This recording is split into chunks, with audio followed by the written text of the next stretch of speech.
In the 17th century, a German choirmaster decided to put a new twist on the sugar stick.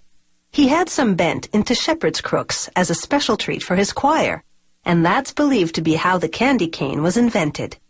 But it wasn't until more than a century later that they earned their stripes.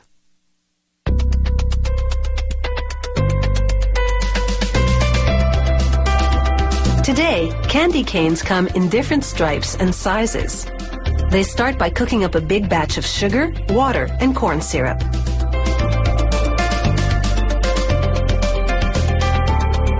Next, they prepare a mix of starch and flavoring, like peppermint or strawberry.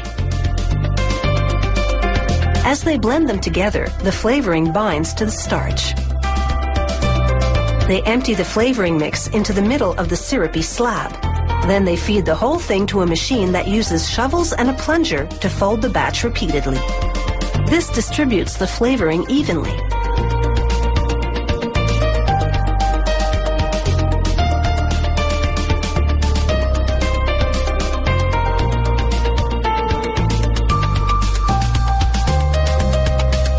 Cold water piped into the shovels and the kneading table cools the candy cane mix, so it takes on a stiffer consistency, perfect for the next step. It's over to the automated pullers. These pullers stretch the candy around a metal post. This action aerates the candy, turning it white. There's enough here to make 3,200 candy canes, but there's a lot more work to be done before this job is licked.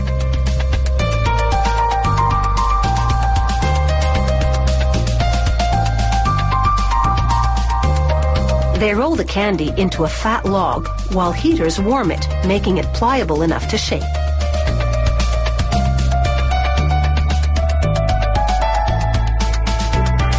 Next, they roll strips of red-colored candy. A worker then stretches and folds the red batch to widen the strip.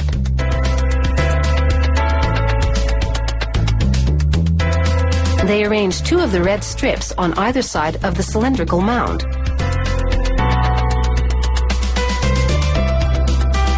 It weighs over 45 kilograms, so it takes 2 workers to carry it to the next machine. It's called a batch roller. Cylinders roll the candy thinner in a process that will dramatically reduce the diameter of the log to candy cane dimensions. A torch moves across the candy to keep it pliable. Then the sugary batch travels between wheels that slim it down even more. Now it's a rope of candy, and it exits in a wave-like fashion. This gives it some slack so it doesn't stretch as it moves through another set of wheels.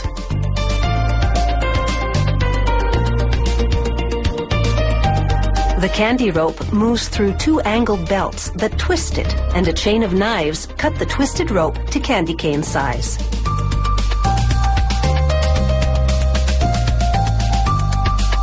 This production has been perfectly choreographed. One misstep and the job would hit a snarl. Here, a roll of cellophane unwinds, and a device wraps it around the striped candy stick. Pipes blast hot air to shrink the cellophane on the ends of the canes.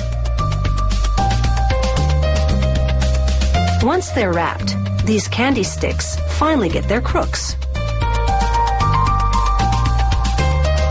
This machine, called a crooker deck, bends the ends of the candy sticks to turn them into canes. A bracket brush overhead secures the canes gently because although they're pliable enough to bend, they're still a bit fragile.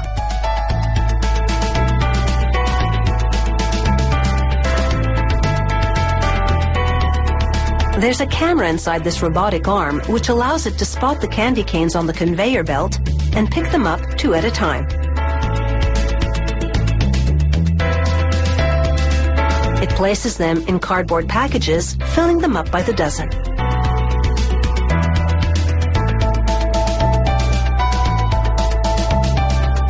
It takes about half an hour to make a box of candy canes, and they're sure to come to a very sticky end in a lot less time than that.